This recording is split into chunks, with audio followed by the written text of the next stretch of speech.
नमस्कार दोस्तों, जेके नेक्स्ट में आपका स्वागत है। मैं हूं कुलदीप शर्मा।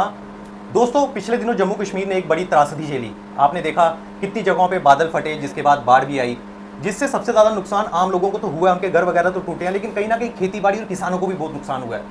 आज हमारे साथ भाजपा के किसान मोर्चा के स्टेट प्रेसिडेंट श्री राकेश पंत जी हैं। उनसे पूछते हैं कि आखिर जो किसानों को नुकसान हुआ है उसके बारे में भाजपा की सरकार या भाजपा की जो पार्टी है वो क्या सोच रही है। उसके अलावा आज तक जो उन्होंने कार्यक्रम किए हैं बाढ़ के बाद किसानों को लेकर, तो उसमें उनको किस तरह का जो सफलता मिली है या फिर किस तरह का उनको आगे से रिस्पांस मिला है। तो राकेश जी, आपका स्वागत है जेके नेक्स्ट टीवी में। बहुत बहुत धन्यवाद।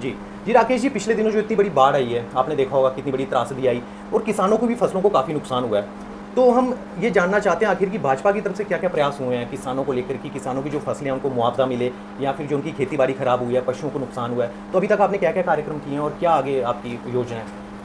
देखिए कुलदीप जी, अगर मैं बात करूं तो जिस बेल्ट से मैं आता हूं, आरएसपुरा बेल्ट है, बासमती के लिए बड़ी फेमस है।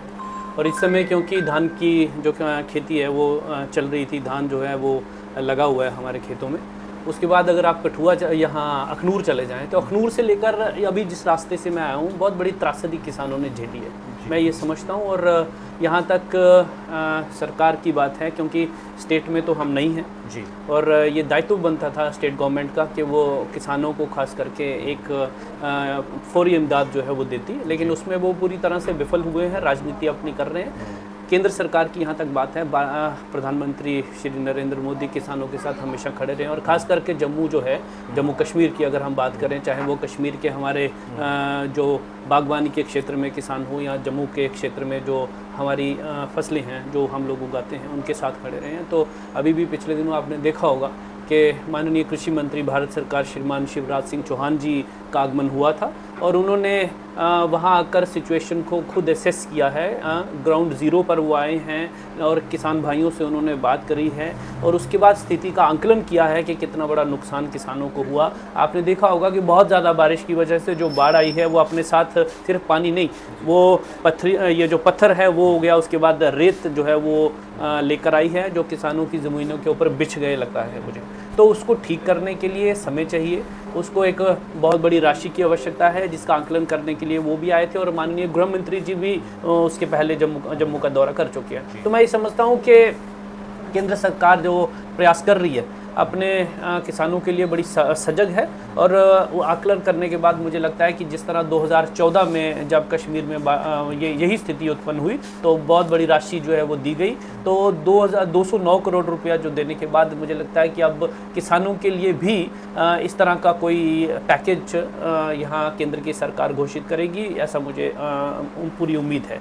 दूसरा, कई लोग जो हैं वो किसान खास करके जिनके पास केसीसी है, वो है, ये बात चल रही है कि केसीसी जो है उसको एक वो कर दिया जाए, अपना उसका लाभ जो है वो किसानों को जो है उसको देना चाहिए। केसीसी के जो लोन उन्होंने लिए हैं किसानों ने, उनको ख़त्म कर देना चाहिए। तो मुझे लगता है कि केंद्र इसके बारे में भी प्रयास कर रहा होगा, सोच रहा होगा। चाहे जो 4% उसके ऊपर इंटरेस्ट लगता है उसी को वेवाफ किया जाएगा, या जो केसीसी उन्होंने लिया है, सपोज करिए अगर 3 लाख लिया है तो उसमें 50,000 से 1 लाख तक का जो राशि है उसको वो उसमें से निकालेंगे। क्या करेंगे ये बड़ी जल्दी आपके सामने आ जाएगा, क्योंकि केंद्र की सरकार इस प्रयास में लगी है। जी राकेश जी, क्योंकि आपके पास पूरे जम्मू कश्मीर का दायित्व है तो आप पूरे जम्मू कश्मीर में जाते हैं, आपके दौरे होते हैं। तो अभी तक जो आप जितने दौरे किए हैं खासकर बाढ़ के बाद, तो आपने क्या आंकलन किया कि सबसे ज़्यादा किस एरिया को सबसे ज़्यादा जो नुकसान है वो झेलना पड़ा है, जो आपके पास कुछ ऐसे आंकड़े आए होंगे? देखिए, मैं ये नहीं कहूँगा, मैं मतलब I don't want to divide it के भाई अखनूर को ज़्यादा नुकसान हुआ है या कठुआ को ज़्यादा नुकसान हुआ है। मुझे लगता है कि किसान यहाँ जहाँ भी हैं और ख़ास करके जो नदी और दरियाओं के का जो किनारा है, यहाँ पे तटबंध जो हैं वो टूटे हैं, बारिश बहुत ज़्यादा हुई है और उसके बाद रेत बड़ी ज़्यादा तादाद में किसानों के खेतों में आ गई है। तो मुझे लगता है कि ये सारा का सारा एक ही जैसा है। अगर आप अखनूर चले जाएं, मैं वहाँ था, तो अगर आप वहाँ जाकर देखेंगे तो आप विश्वास नहीं कर पाएंगे कि कितनी भयावह स्थिति जो है वो वहाँ पर है। और अभी मैं यहाँ जो क्लाउड बस्ट हुआ है आपका घाटी के क्षेत्र में कठुआ में, तो अगर मैं अभी वहाँ जा रहा था, क्योंकि हमने एक कार्यक्रम रखा है, सेवा पखवाड़ा चल रहा है हमारा 17 से लेकर 2 अक्टूबर तक जो चलता है, तो उसमें हमने कुछ विद्यार्थी हैं वहाँ, 2 स्कूल हमने सोचे थे कि उनको कुछ कॉपीज़ और उनका जो पढ़ाई लिखाई का जो सामान है वो हमने वहाँ पर देना था। तो इसीलिए मैं अपनी पूरी टीम के साथ यहाँ से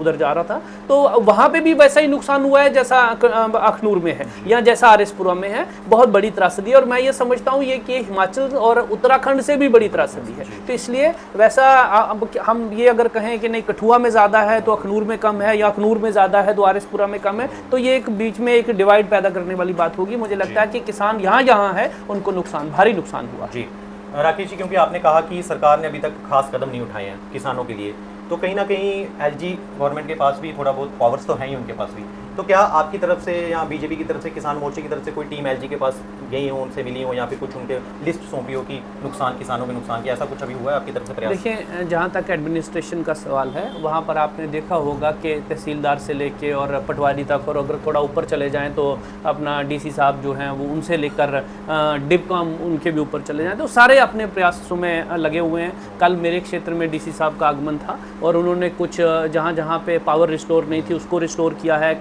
जहाँ जहाँ सड़कें टूटी हुई थी उनको रिस्टोर करने का प्रयास किया जा रहा है। तो यहाँ तक एलजी साहब से मिलने की बात है। हमारा जो नेतृत्व है स्टेट का, प्रदेश का, वो भी अपना एलओपी साहब हो गए, माननीय प्रदेश अध्यक्ष जी हैं, और उसके साथ साथ हमारे मेंबर पार्लियामेंट जम्मू से भी, और आप कठुआ से पीएमओ में जो मंत्री हैं, वो हर एक अपने आप में इस प्रयास में लगा है कि किसानों को जितनी जल्दी हो सके वो राहत जो है वो प्रोवाइड की जाए। जी, आज आप हीरानगर बॉर्डर पे आए हैं, तो बॉर्डर के लोग आपको मालूम है अक्सर जूझते रहते हैं, खासकर किसान। अगर फायरिंग हो जाए तो भी, हालांकि जब से मोदी गवर्नमेंट आई है तब से इन चीज़ों में काफ़ी कमी आई है, तो कैसा लग रहा है और कुछ खास योजना बॉर्डर के किसानों के लिए कुछ? देखें, चलें, आप ये बड़े सीनियर पत्रकार हैं, आप ये तो मानते हैं कि प्रधानमंत्री जी के आने के बाद बॉर्डर पे शांति है।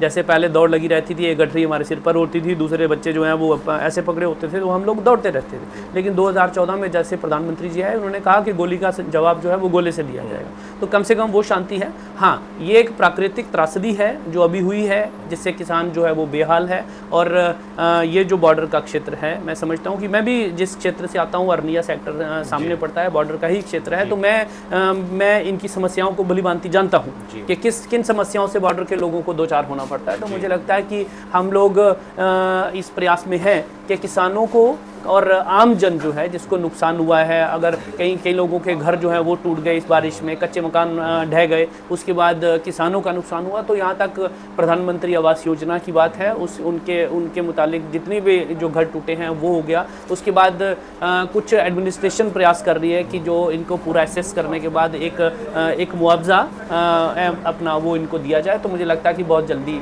सारी चीज़ें जो हैं वो शक्ल में आ जाएंगी, आपके सामने आ जाएंगी। जी राकेश जी, कहीं ना कहीं ये जो त्रासदी आई है, तो कहीं ना कहीं मानव ने जो प्रकृति के साथ खिलवाड़ किया है वो सबसे बड़ा कारण है। तो कहीं ना कहीं पेड़ों को लगाना इस समय बड़ा ज़रूरी है, क्योंकि जिस तरह से डिफॉरेस्टेशन हो रही है उसके रेसिप्रोकल में उतने पेड़ नहीं लग रहे हैं, और अगर वो लग भी रहे हैं तो उनको समय लगेगा बड़े होने में, या फिर उस तरह का जो हमें एनवायरनमेंट में उनका रोल प्ले करने में। तो आपका क्या सोच है कि एफॉरेस्टेशन के बारे में, कि हमें पेड़ों को लगाना चाहिए, किस तरह से आप इसमें आगे किसान मोर्चा बढ़ रहा है कि पेड़ ज़्यादा से ज़्यादा लगाए जाएँ? देखिए, सनातन तो शुरू से ही हम लोगों ने, और अगर आप धर्म के आधार पर चले जाएं तो हमने देखा कि वहाँ हमें कुछ पेड़ों को काटने की मनाही है कि इनको छेड़ना नहीं है। और वो इसलिए नहीं है कि कोई हम इसलिए उनको पूछते हैं कि कोई पेड़ ऐसे हैं कि जो ऑक्सीजन बहुत ज़्यादा देते हैं, और प्रधानमंत्री जी ने तो ये आह्वान किया ही कि एक पेड़ माँ के नाम का जो आह्वान भारतीय जनता पार्टी के कार्यकर्ता चला रहे हैं, और वो इसी सेवा पखवाड़ा में भी चल रहा है। तो मुझे लगता है कि उससे स्थितियाँ बदलेंगी, और हम लोग जो जितने भी जो पेड़ काटे जा रहे हैं या कटाव हुआ है पेड़ों का, और एक पेड़ों के काटने से भी कई बार क्या होता है कि जब बारिश आती है तो वो जो पेड़ है वो उस भूमि को पकड़ कर रखते हैं, तो उससे वो पेड़, जब पेड़ कट जाते हैं तो उसका कटाव भी शुरू हो जाता है। तो इसीलिए पेड़ लगाना बहुत आवश्यक है। प्रधानमंत्री जी का भी ये आह्वान है, और केंद्र की सरकार भी लगी हुई है कि ज़्यादा से ज़्यादा पेड़ भी लगाए जाएँ, उससे पर्यावरण जो है वो भी स्वच्छ होगा, और इसका फ़ायदा जो है वो भी इस मामले में भी होगा कि कभी इस तरह की अगर बारिश आ जाती है तो कम से कम पेड़ जो है वो उस भूमि को बांध कर रखता है और उसको बहने नहीं देता। जी राकेश जी, बहुत बहुत धन्यवाद, आपने अपने कीमती समय में दिया। तो ये थे राकेश पंत जी। इनका कहना है कि सरकार ने अभी किसानों को मुआवजा देने के लिए पर्याप्त कदम नहीं उठाए, और कहीं ना कहीं केंद्र सरकार से बड़ी उम्मीदें लगाएंगी। केंद्र सरकार एक राहत पैकेज जो जम्मू कश्मीर के किसानों के लिए जल्दी ही अनाउंस करेगा। अगर वीडियो पसंद आई हो तो वीडियो को शेयर करें, चैनल को लाइक करें। देखते रहिए नेक्स्ट टीवी। धन्यवाद।